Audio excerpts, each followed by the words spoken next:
تم ابھی بھی اللہ سے مانگ رہی ہو، تم ابھی بھی اس کے سامنے جھک رہی ہو، تم ابھی بھی دعائیں کر رہی ہو، رونا چاہتی ہو مگر آنکھیں خشک ہو چکی ہیں، کہنا چاہتی ہو مگر زبان چپ ہے، بس دل دھڑک رہا ہے آہستہ آہستہ رب کی رحمت کا منتظر۔ تو سنو، اگر تمہارا دل آج بھی دعا مانگنے سے باز نہیں آ رہا تو یہ خود ایک معجزہ ہے، کیونکہ اگر اللہ تعالیٰ تمہیں واقعی چھوڑ دیتا تو وہ تمہارا دل موڑ دیتا، تمہیں اس کے در سے اٹھا دیتا، تمہیں مانگنے کی ہمت سے بھی محروم کر دیتا۔ تم جانتے ہو کہ دل سے جو تڑپ نکلتی ہے وہ کائنات کی سب سے بڑی دعا بن جاتی ہے۔ ہم الفاظ میں دعا کرتے ہیں، لیکن جب دل بولتا ہے تو اللہ سنتا ہے۔ کئی بار ایسا لگتا ہے کہ اب کچھ بھی نہیں بدلنے والا، مگر پھر بھی ہم دعائیں مانگتے رہتے ہیں۔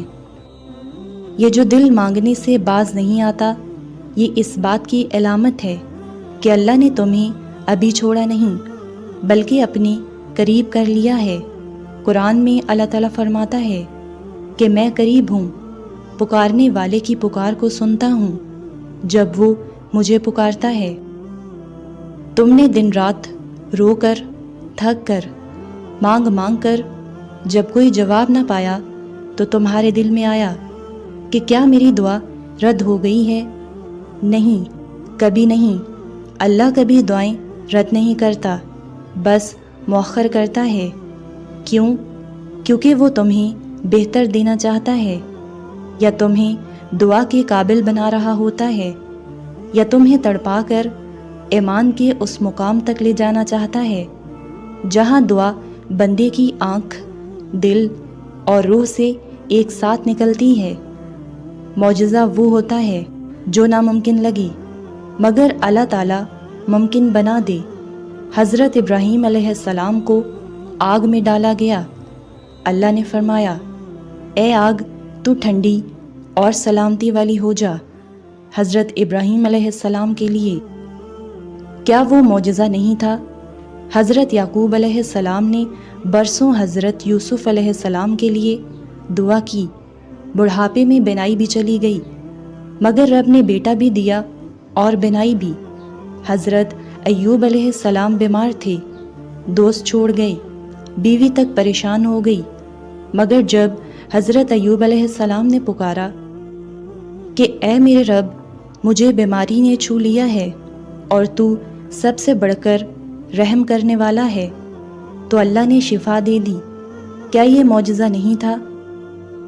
جو لوگ دوسروں کے سامنے روتے نہیں بلکہ اللہ کے سامنے دل کی حالت سناتے ہیں، انہیں اللہ کبھی بے یار و مددگار نہیں چھوڑتا۔ تم جس کے لیے تڑپ رہی ہو، جس راستے کا انتظار کر رہی ہو، جس دعا کے لیے ہر رات آنکھوں کو بے چین کر رکھا ہے، وہ تمہارے نصیب میں نہیں ہوتا اگر وہ تمہاری روح کی پکار نہ بنتا۔ رب خاموش رہتا ہے مگر دیکھ رہا ہوتا ہے۔ ہر بار جب تم کہو کہ یا اللہ بس تو ہی کافی ہے، تو کائنات کا مالک حرکت میں آتا ہے، لیکن وہ چاہتا ہے کہ تم صبر سیکھو، سکون سیکھو اور سمجھ جاؤ کہ تاخیر کا مطلب انکار نہیں بلکہ وہ خاص وقت کے انتظار میں ہے۔ اگر تمہیں ابھی تک وہ چیز نہیں ملی جس کے لیے تم نے رب سے مانگا تو گھبراؤ نہیں، رب نے یا تو اسے تمہارے لیے بچا کر رکھا ہے یا تمہیں اس سے بہتر کے لیے چنا ہے، یا وہ دعا آخرت میں ایسا مقام بنے گی جس پر تم دنیا کی ساری محرومیاں بھول جاؤ گے۔ قرآن میں اللہ تعالیٰ فرماتا ہے ممکن ہے تم کسی چیز کو ناپسند کرو اور وہ تمہارے لیے بہتر ہو۔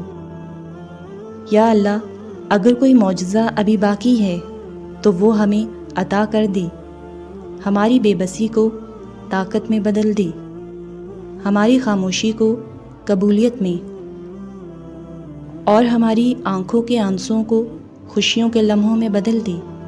اگر ہم کسی ایسی چیز کے لیے مانگ رہی ہیں جو ہمارے حق میں نہیں، تو ہمیں اس سے بہتر دے دے اور ہمارے دل کو اس پر راضی کر دے۔